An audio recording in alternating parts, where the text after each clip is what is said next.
Question number 1, हम क्या रहे यहाँ अभी आए अभी चले। इस मिसरे के ज़रिए शायर ने इंसानी ज़िंदगी के किस पहलू की निशानदेही की है। इसका जवाब है, इस मिसरे के ज़रिए शायर ने इंसान की ना ख़त्म होने वाली ख्वाहिशात का जिक्र किया है। इंसान को चाहे जितनी लंबी ज़िंदगी मिले, मरते वक्त वो यही कहता है कि हम क्या रहे यहाँ अभी आए अभी चले। शाद अज़ीम आबादी की गज़ल से नायाब और कामयाब का फ़र्क बताइए। नायाब के मानी होता है जिसका मिलना मुमकिन ना हो, यानी इंतहाई कीमती, और कामयाब यानी जो चीज़ कम पाई जाए। शायर ने दिल को निराली बस्ती क्यों कहा है। दिल एक दफ़ा उजड़ जाए तो दोबारा नहीं बसता, इसीलिए शायर ने दिल को निराली बस्ती कहा है। हस्ती की क्या हस्ती है से शायर की क्या मुराद है। पहली दफ़ा हस्ती के माने ज़िंदगी और दूसरी दफ़ा हस्ती के माने औकात है। शायर का कहना है कि ज़िंदगी के मेरे सामने क्या औकात है। आलाम रोज़गार को आसान बना दिया। शायर ने किस तरह आलाम रोज़गार को आसान बना दिया। शायर ने आलाम रोज़गार को महबूब का गम तस्वुर कर लिया और शायर को महबूब का गम मुसीबत नहीं राहत देता है। इस तरह शायर ने आलाम रोज़गार को आसान बना दिया। असगर गोंडवी की गज़ल से कामयाब दीद और महरूम दीद की वजाहत कीजिए या फ़र्क बताइए। कामयाब दीद यानी देखने में कामयाब और महरूम दीद यानी देखने से महरूम।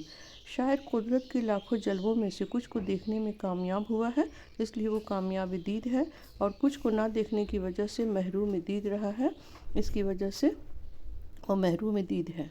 सर में शौक़ का सौदा देखा से क्या मुराद है। दिल्ली दरबार को देखने की जो ख्वाहिश शायर के दिल में पैदा हुई, इसी ख्वाहिश को शायर ने सर में शौक़ का सौदा देखा कहा है। मेरा हिस्सा दूर का जलवा शायर ने क्यों कहा है। शायर को दरबार में नहीं बुलाया गया था, वो दूर से ही इस दरबार को देख सकते थे, इसलिए उन्होंने कहा मेरा हिस्सा दूर का जलवा। लू को रूह परसा क्यों कहा गया है।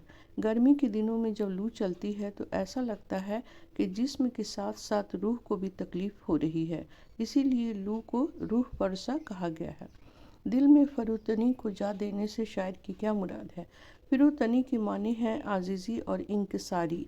इससे शायर की मुराद है कि जिस आदमी को दुनिया में कोई रुतबा मिलता है और वो उस रुतबे के लायक होता है, तो वो अपने दिल में आजिज़ी और इंकिसारी को जगह देता है।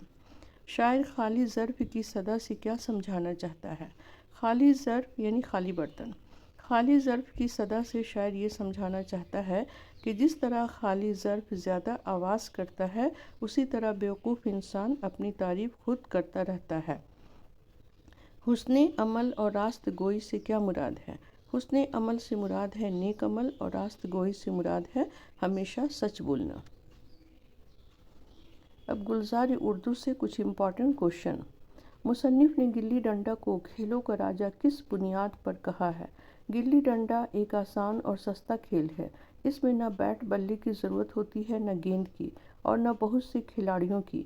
दरख्त से एक लकड़ी काटी, गिल्ली डंडा बनाया और 2 आदमियों ने खेल शुरू कर दिया।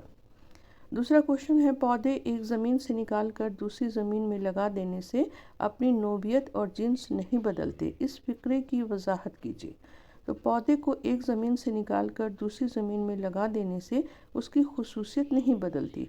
इससे मुराद ये है कि वहीद में अगर सलाहियत न होती तो वो अच्छे माहौल के बावजूद तालीम हासिल करके ICS नहीं बनता। तीसरा क्वेश्चन, मुसन्निफ़ ने अन्य देवता के आखिरी हिस्से में काल का ज़िम्मेदार किसे ठहराया है और क्यों।